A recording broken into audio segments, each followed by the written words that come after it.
Olá, sou o professor Adilson, da Universidade Federal de Santa Catarina, e dando continuidade às nossas videoaulas sobre estudos métricos, na aula 7 a gente vai falar um pouco de infometria. Na aula anterior, o que nós vimos foi a aplicação das 3 leis bibliométricas que eu postei para vocês. Essas 3 leis bibliométricas foram trabalhadas com dados estruturados e, dando continuidade, vamos entrar em um outro contexto que é muito mais voltado para a recuperação da informação, para análise de acoplamento bibliográfico e análise de citação e cocitação. Bom, nos últimos contextos que nós aplicamos, nós verificamos a bibliometria, anteriormente a arquivometria e biblioteconometria, e hoje a gente já entra num escopo um pouco mais apurado, que é especificamente o escopo da recuperação da informação. O termo foi cunhado por Almin e Irvingsen, e especificamente na atualidade nós temos uma revista muito importante que é editada pelo Léo Ed, que é a Journal of Informatics, que é específica sobre essa determinada temática. Diante disso, a gente vai fazer uma explanação inicial com 4 tópicos. Primeiro, além da definição, incorporar o objeto, variável, metodologia e objetivo de análise desse tipo de estudo métrico. Por quê? Porque é extremamente importante a gente verificar esses 4 pontos para saber em que pé de estudos métricos nós estamos trabalhando. Se é infometria, se é bibliometria, se é sintometria e assim sucessivamente. Hoje a gente vai ter a participação da Francisca, ela está tentando se acomodar aqui, mas pelo jeito ela vai dormir a tarde inteira vendo a apresentação. Então vamos lá, o que vem a ser a infometria? Na verdade é um tipo de análise quantitativo, utilizando a estatística e a matemática, para trabalhar com aspectos da informação em alguns formulários, em alguns sistemas. Formulários, quando a gente quer dizer, um processo de recuperação de informação nada mais é do que um processo de formulário, que ele nos dá algumas respostas.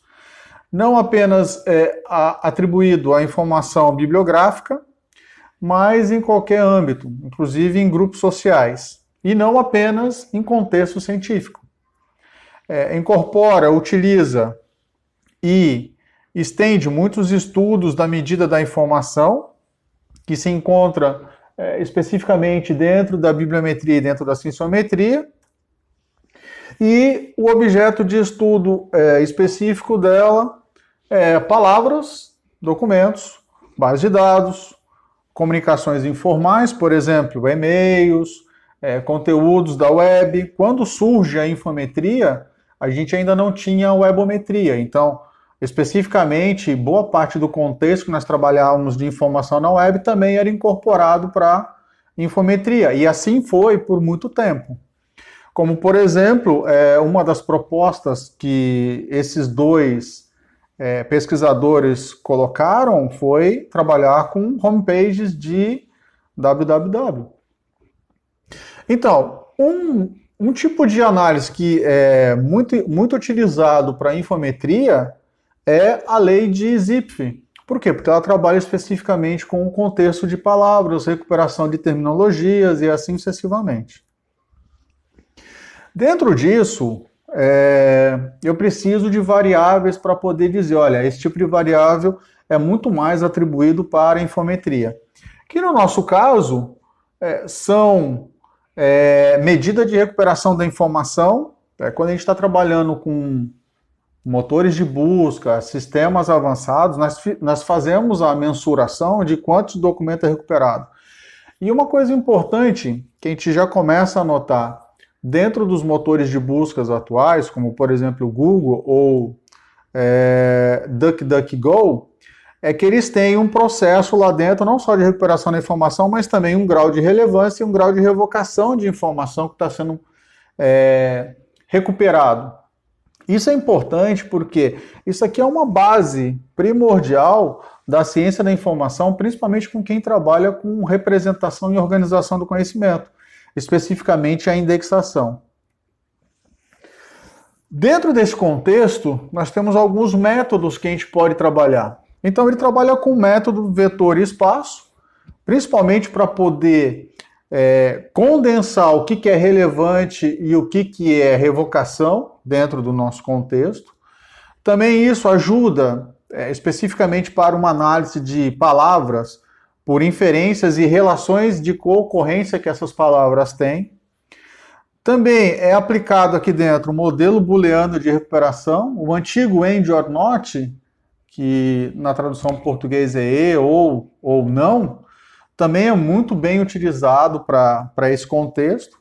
Modelos probabilísticos, né? Probabilidade, especificamente quando a gente vai trabalhar com web semântica, big data, e tem um contexto importante de informações sendo recuperado, o modelo probabilístico por trás às vezes é importante. Linguagem de processamento, abordagens baseadas no conhecimento e, por que não, trabalhar tesauros aqui dentro. É possível, através da infometria, a gente analisar como se dá as hierarquias de determinadas terminologias dentro de um contexto que nós estamos buscando.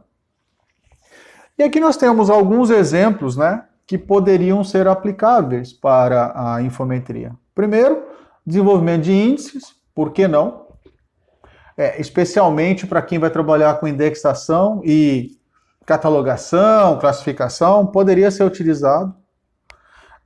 Desenvolvimento de coleção, saber quais são as terminologias mais apuradas dentro da minha unidade de informação é importante, justamente para o próprio desenvolvimento do espaço físico que eu tenho dentro da unidade, ou até mesmo para compras de materiais mais adequados.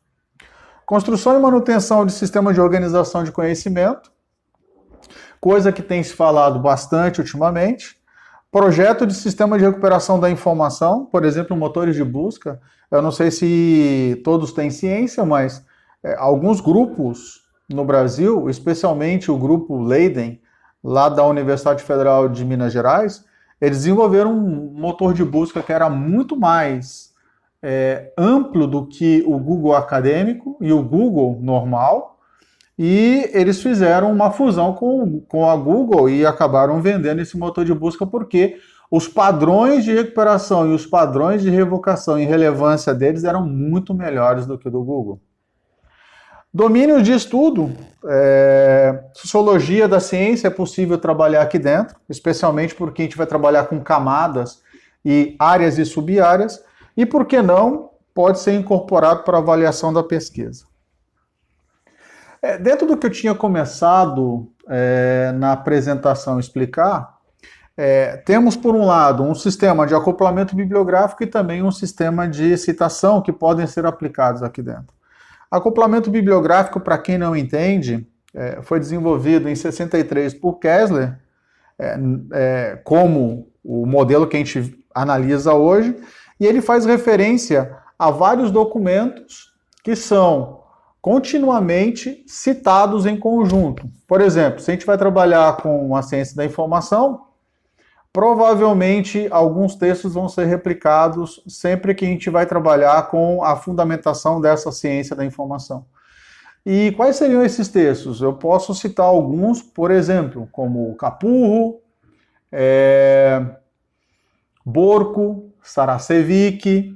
Se eu vou um pouco para a organização do conhecimento, talvez Horland, porque trabalha especificamente com as 11 áreas ou os 11 campos específicos dentro da ciência da informação que podem ser aplicados para a organização de conhecimento, e assim sucessivamente. Então, o que acontece no acoplamento são vários documentos, ou uma quantidade relativa de documentos, que são utilizados com muita frequência para fundamentar uma determinada ciência.